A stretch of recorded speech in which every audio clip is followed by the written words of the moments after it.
जीशु ख्रीष्ट बहुमूल्य नाम समस्त प्रेज द लॉर्ड। आज शुभ दिन में विशेषकर जो मैंने निज जीवन प्रति हारी जाई आ निज जीवन को घृणित मन कर जो मैंने विशेष भावती ईश्वर केवल उन्नतर लोक मान पसंद करती, स्नेह करती, प्रेम करती आ व्यवहार करती। जो मैंने यही प्रकार भावुंट पवित्र बाइबल से प्रति कौन कहे, आसु आम अल्प समय भितर आम ध्यान कर शिखा। जिते यात्रा पुस्तक तार 4 पर्व 2 पद जो अध्ययन करवा लिखा जाए, परमेश्वर मशा को डाकी कहते, हे मशा तुम हस्तर कौन अच्छी? मशा कहते, मो हस्तर केवल जस्टी अच्छी। जो जस्टी काष्टर निर्मित एक साधारण जस्टी। और जो तार आम पृष्ठभूमि को देखू, परमेश्वर मशा को कहले, मशा तुम्हें जाओ मोर लोक मान को तुम्हें मुक्त कर आण, से बंधन रू तुम्हें से उद्धार कर आण। से मशा निज जीवन को से परीक्षा कर प्रभु मो पाखे कौन से योग्यता नहीं, मो पाखे कौन से क्वालिटी नहीं, मु कौन से उत्तम व्यक्ति नुहे। परमेश्वर पचार तुम हस्तर कौन अच्छी, तुम पाखरे कौन अच्छी? मशा उत्तर दौरान जस्टी। जो जस्टी को केवल से साधारण रूप में व्यवहार कर आसी परमेश्वर कहते से जस्टी मत दे दियो।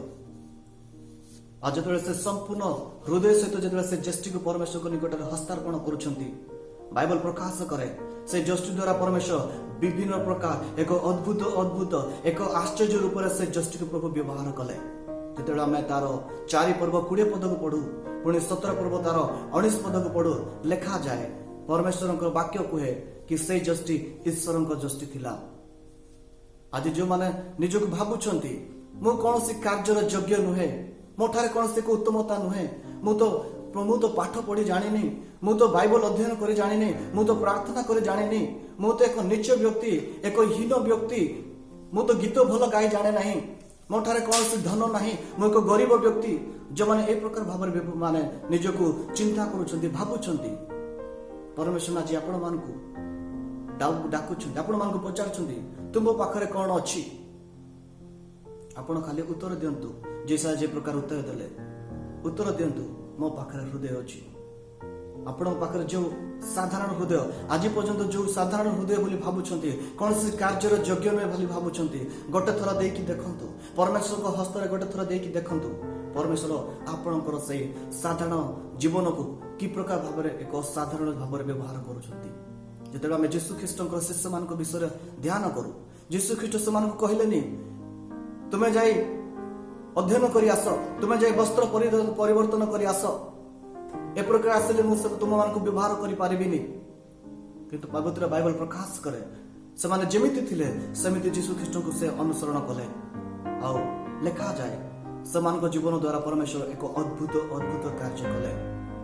आज आपण माने जेमिति अछंती परमेश्वर को निमंते सेतिकी यथेष्ट। आपणकर से हृदय को परमेश्वर निकट में दियंतु। आ देखंतु परमेश्वर आपण मान को कि प्रकार भाव में कि प्रकार रीति से व्यवहार करुछंती, एक अद्भुत भाव में एक आश्चर्य भाव में आपण केबे चिंता करि नथिबे से प्रकार भाव में परमेश्वर आपण मान को जीवन को व्यवहार करिवे।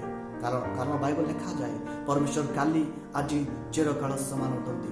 जो परमेश्वर मशांकर जस्टी को व्यवहार करि पारिले, जो परमेश्वर से मत्स्यजीवी मान को व्यवहार करि पारिले, आज से परमेश्वर जीवित अटंती। से आपण मानकर जीवन को मध्य असाधारण भाव में व्यवहार करि पारिबे। आसु गोटे थर आम निज जीवन को परमेश्वर को हस्तर समर्पण कर देखिबा, परमेश्वर कि प्रकार भाव में आम जीवन को व्यवहार करुछंती।